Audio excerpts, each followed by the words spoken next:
안녕하십니까. 이어서 경남 소식 전해드립니다. 최악의 인명피해를 낳았던 2003년 매미급의 태풍이 잇따라 경남에 상륙했지만 다행히 큰 피해 없이 넘겼습니다.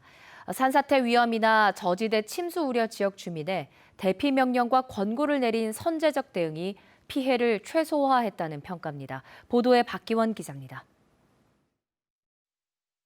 창원시 북면 신동마을 저지대에 사는 20여 가구.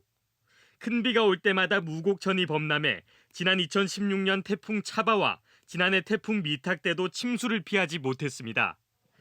해마다 태풍 때면 밤 늦게라도 대피할 생각에 잠을 설쳤지만 올해는 달랐습니다.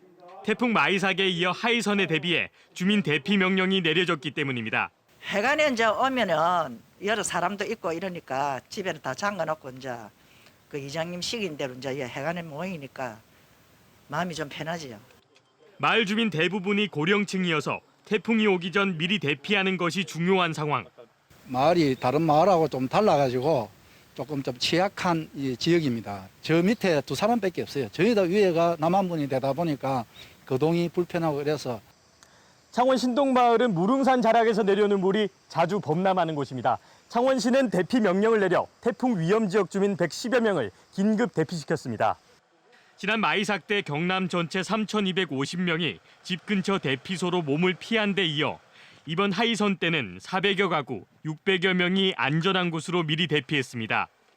경상남도는 재난안전법에 따라 응급조치 지시를 시군에 내렸고 각 시군에서는 기상 상황과 위험도를 고려해 주민 대피를 안내했습니다.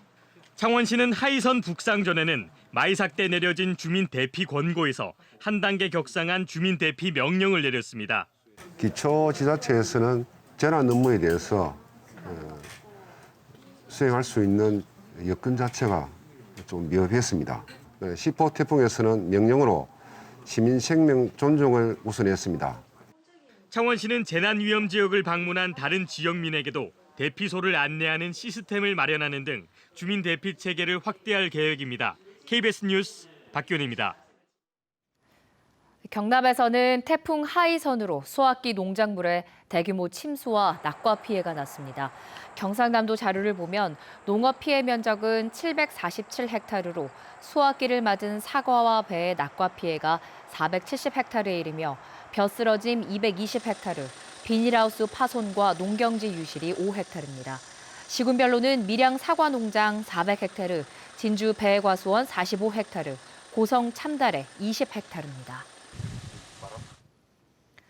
태풍 하이선이 경남을 지나는 오늘 오전 6시부터 5시간여 동안 KBS에는 경남 지역 시청자들의 제보가 잇따랐습니다.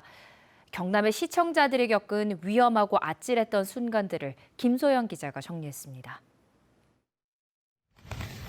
도로 한가운데 흙더미가 가득 쌓여 있습니다. 뿌리채 뽑힌 나무들과 토사 유출을 막기 위해 설치한 그물망이 뜯겨져 나뒹굽니다. 강한 비바람에 도로 옆 절개지가 순식간에 무너져 내렸습니다. 이른 새벽 집 거실 바닥이 흥건합니다. 거실 밖 마당이 온통 물바다로 변했고 살림살이가 물에 잠겼습니다. 발목 높이까지 찬 흙탕물이 마을을 뒤덮었습니다. 집채만한 천막이 옥상 난간 위에서 위태롭게 흔들립니다.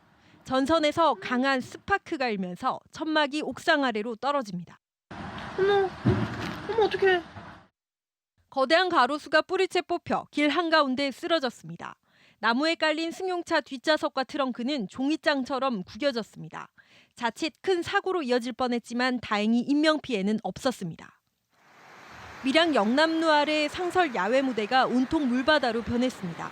밀양강 둔치가 물에 잠기면서 오리배 선착장과 강변 주차장은 흔적도 없이 사라졌습니다.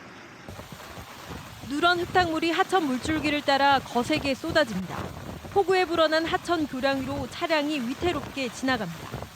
시간당 50mm 넘게 내린 폭우에 하천 곳곳이 범람 직전까지 가면서 출근길 시민들의 가슴을 쓸어내리게 만들었습니다. KBS 뉴스 김소영입니다. 경남 지역에서도 확진자 2차 접촉으로 인한 이른바 N차 감염 확산세가 이어지고 있습니다. 예견되지 않은 장소에서도 전파될 수 있기 때문에 사회적 접촉을 최소한으로 줄이는 거리 두기가 가장 중요한 때입니다. 천연수 기자입니다. 지난 주말과 휴일 각각 4명과 6명이 나왔던 경남의 신규 확진자 수가 1명으로 줄었습니다. 창원의 60대 여성으로 지난 2일과 3일 경남 258번 확진자와 접촉했습니다. 그 후에는 집에만 머물러 접촉자는 가족 1명입니다.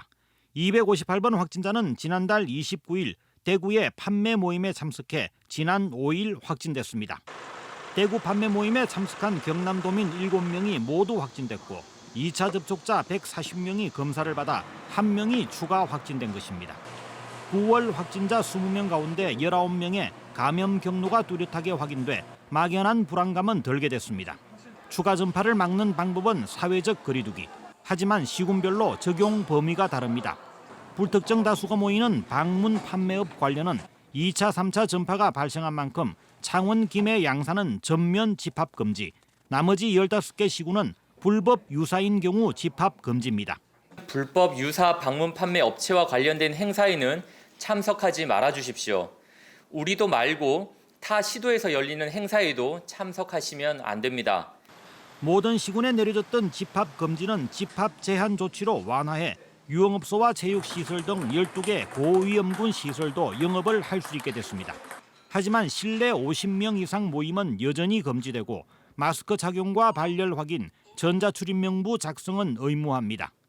경남의 코로나19 누적 확진자는 258명, 입원 환자는 63명으로 줄었고 자가격리도 1,770명으로 300명 감소했습니다. KBS 뉴스 천연수입니다. 양산시가 1인당 5만 원을 지급하는 양산형 긴급재난지원금 183억 원이 의회를 통과함에 따라 추석 전 지급을 위한 절차에 들어갔습니다.